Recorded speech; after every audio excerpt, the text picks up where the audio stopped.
سرگرم شاگرد۔ ایک سرگرم ایماندار بننے کے لیے ہمیں مسیح کے ساتھ اپنے تعلق کو باقی تمام تعلقات اور مالی املاک سے بڑھ کر درجہ دینا چاہیے۔ میں ذکریہ امیر ہوں۔ یہ اصول یسوع کی دی گئی ایک بہت خاص تعلیم سے لیا گیا ہے۔ اسے سمجھنے کے لیے ہمیں اس کا سیاق و سباق اور ثقافتی پس منظر سمجھنا ہوگا۔ اب لوکا کی معرفت انجیل کی خاص بات یہ ہے کہ یہاں یہ درج ہے، دوسری اناجیل میں یہ درج نہیں ہے، اور یہ سمجھنے کے لیے آپ کو تصور کرنا ہوگا کہ آپ یروشلم کی طرف جا رہے ہیں اور وہ 12 رسول بھی یسوع کے ساتھ جا رہے ہیں۔ اب لوگوں کی ایک بڑی بھیڑ یسوع کے پیچھے چلنے لگی۔ اب یسوع اور ان کے 12 شاگردوں نے مسترد کیے جانے کا تجربہ کرنا تھا، اور یسوع نے ان کو سب کچھ چھوڑ کر اپنے پیچھے چلنے کو کہا۔ وہ اس بات کو بالکل نہیں سمجھتے تھے، کیونکہ انہیں لگتا تھا کہ ان کا کچھ مادی فائدہ ہوگا، مگر انہیں سب کچھ چھوڑنے کے لیے بلایا گیا تھا۔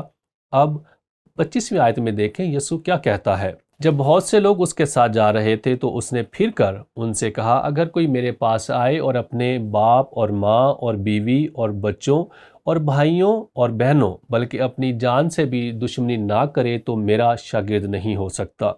اب اس بھیڑ میں سے کچھ ہی لوگ کہنے لگے، ہم بھی تیرے قریبی شاگرد بنیں گے، ہم تیرے ساتھ چلنے کے لیے تیار ہیں، ہم تیرے پیچھے چلنا چاہتے ہیں۔ اور وہ کسی حد تک یہ کہہ رہے تھے، ہم بھی اس بادشاہی کا حصہ بننا چاہتے ہیں، اس لیے کہ جب تو بادشاہ بنے گا تو ہمیں بہت کچھ دے گا۔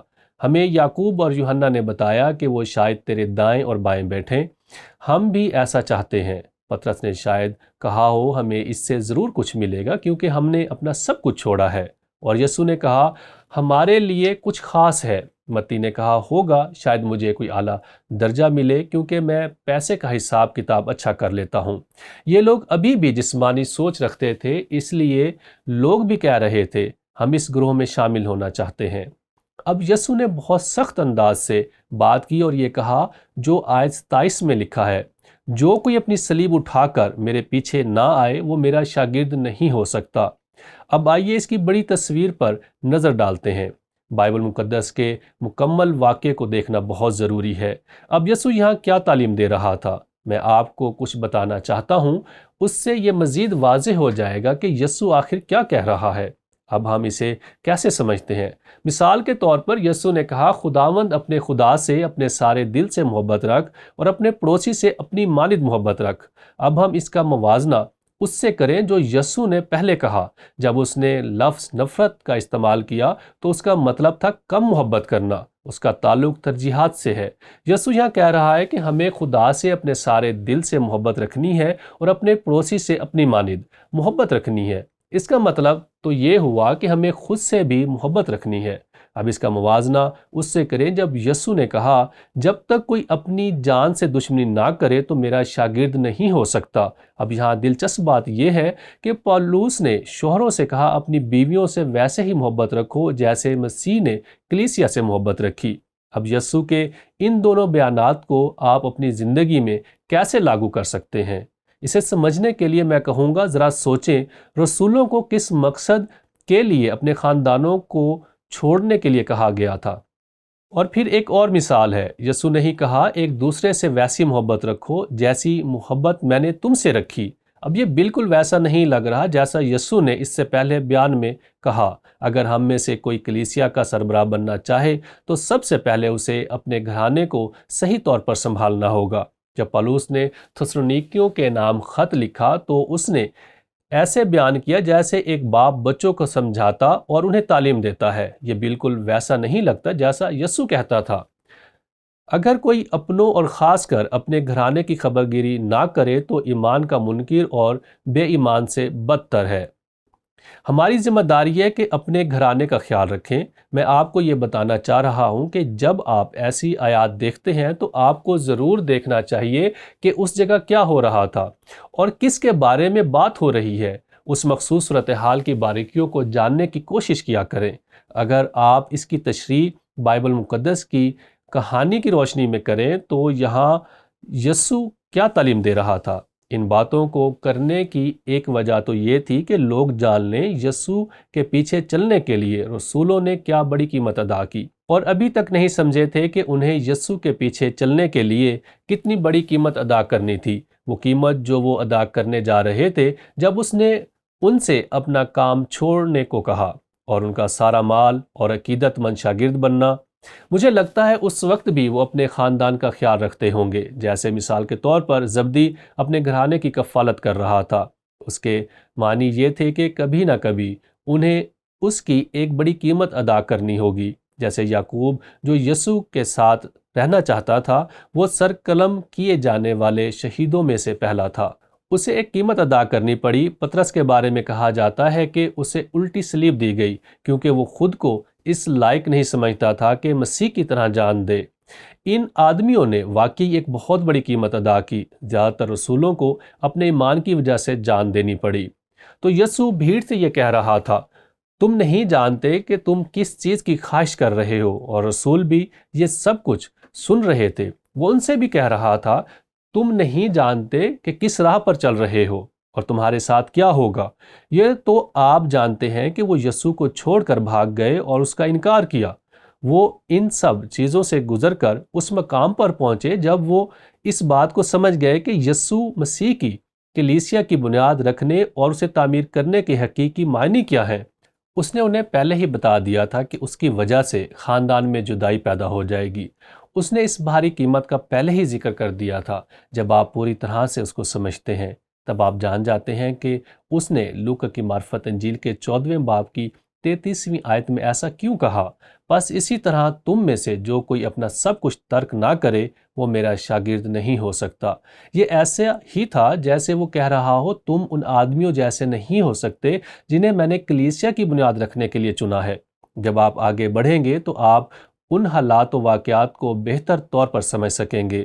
ہم شاید یہ کہیں کہ یہ اصول کچھ لوگوں پر لاگو ہوتا ہے کیونکہ کچھ لوگ ایسے ہیں جنہیں قیمت ادا کرنی پڑتی ہے، مگر یہ سچ نہیں ہے۔ یہ پطرس اور یوحنا کے لیے سچ ثابت ہوا کیونکہ جب وہ یروشلم میں ایک بھکاری کے ساتھ تھے، جب روح القدس کا نزول ہوا تھا اور کلیسیا کی بنیاد رکھی گئی، ایک بھکاری بھیک مانگ رہا تھا تو پطرس اور یوحنا نے اس سے کیا کہا؟ چاندی سونا تو میرے پاس نہیں ہے۔ ان کے پاس چاندی اور سونا تو نہیں تھا کہ اس بھکاری کی مدد کر سکیں۔ کچھ لوگ پراسپیرٹی گوسپل سناتے ہیں، اگر آپ ہدیہ دیں گے تو خدا آپ کو اس کا 10 گنا واپس کرے گا۔ اس طرح سوچا جائے تو رسولوں کو تو بہت امیر ہونا چاہیے تھا۔ انہوں نے سب کچھ گنوا کر بھی غربت کی زندگی گزاری۔ انہوں نے سب کچھ چھوڑ دیا اور اس کے پیچھے چلے، اور یسوع اسی قیمت کا ذکر کر رہا تھا۔ مگر اصلیت یہی ہے کہ وہ چاہتا ہے کہ ہم اس اصول کو اپنی زندگی پر لاگو کریں، اور وہ یہ ہے کہ ہمیں مسیح کے سرگرم شاگرد بننے کے لیے شاید ہمیں ان جیسے ظلم و ستم کا سامنا نہ کرنا پڑے۔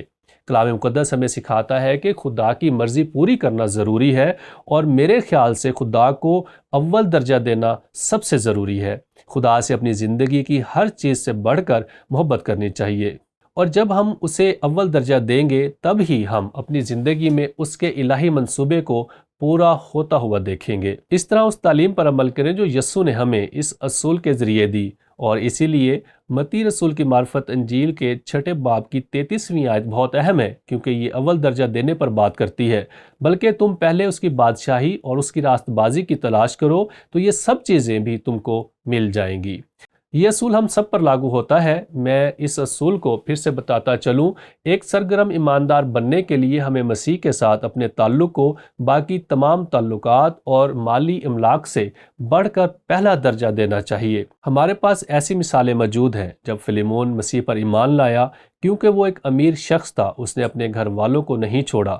وہ ایک امیر آدمی ہی رہا، مگر اس نے اپنے مالی املاک کو انجیل کی منادی کے لیے استعمال کیا۔ کرنیلیس کے ساتھ بھی ایسا ہی تھا۔ کرنیلیس نے بھی اپنا سب کچھ نہیں چھوڑا، وہ ایک کاروباری شخص ہی رہا، مگر وہ ایک پختہ مسیحی ایماندار بنا، اور اس نے اپنے مالی املاک کو انجیل کی خوشخبری پھیلانے میں صرف کیا۔ وہ مسیحی بننے سے پہلے بھی یہی کرتا تھا۔ خدا اس سے واقف تھا کہ وہ غریبوں کی کتنی مدد کرتا ہے، مگر اس کی نجات کا سبب اس کی نیکی نہیں تھی، مگر وہ جو کر رہا تھا اس سے خدا خوش تھا۔ اسے یہ سیکھنے کی ضرورت تھی کہ اس کے اعمال اسے بچا نہیں سکتے، مگر جب وہ مسیح پر ایمان لایا تو وہ لوگوں کی پہلے سے بھی زیادہ مدد کرنے لگا۔ ہمیں اس کی اور مثالیں بھی ملتی ہیں۔ ارشاد اعظم پورا کرتے ہوئے اسے کیسے جاری رکھا جا سکتا ہے؟ اب غور و خوض کے لیے سوال یہ ہے، آج کے معاشرے میں کن وجوہات کی وجہ سے مسیح سرگرم شاگرد نہیں بن پاتے؟ میں اس پر سوچ رہا تھا۔ یہ بہت ہی پیچیدہ سوال ہے۔ مجھے لگتا ہے ہم سب کو اس کا جواب ذاتی طور پر دینا چاہیے۔ جب میں اس پر سوچ رہا تھا تو میرے ذہن میں آیا، لیکن جیسے ہی میں نے اس کے بارے میں سوچا، میں نے سوچا واہ، اپنی ذاتی زندگی میں، اپنی شادیوں میں، اپنے خاندانوں میں، اپنے کاروبار میں خود کے لیے ڈرائیور کی سیٹ پر بیٹھنا کتنا آسان ہے۔ ہمارے پاس ایک اصول موجود ہے، اول درجہ دینے کا اصول۔ مجھے لگتا ہے ہم مسیح کے شاگرد ہونے کی اہمیت کو تب سمجھتے ہیں جب ہم رومیو کے نام خط کے 12ویں باب کی پہلی اور دوسری آیت کو سمجھ جاتے ہیں۔ اسی طرح ہی مسیح کے حقیقی پیروکار بننے کی اہمیت کو جان جاتے ہیں۔ جانتے ہیں، میں سوچ رہا تھا میں نے یہ گیت کتنی بار گایا ہوگا، میں یسوع کا ہوں، اس کی محبت میں اپنا سب کچھ دے دوں گا، میں سب دے دوں گا۔ جب میں ان الفاظ پر سوچ رہا تھا اور اس پر غور کر رہا تھا کہ میری زندگی میں ان الفاظ کے کیا معنی ہیں، اپنی زندگی کو اس کے لیے ایک زندہ قربانی کے طور پر دینا اور اس کی مرضی پوری کرنا، جب ہم کلام مقدس کا مطالعہ کرتے ہیں تو اس کے حقیقی معنی جان جاتے ہیں۔ ہم یہ فیصلہ کر کے واقعی محسوس کریں گے کہ ہم خدا کی مرضی پر چل رہے ہیں۔ اس کو پہلا درجہ دینا، یہ گیت مجھے بہت پسند ہے۔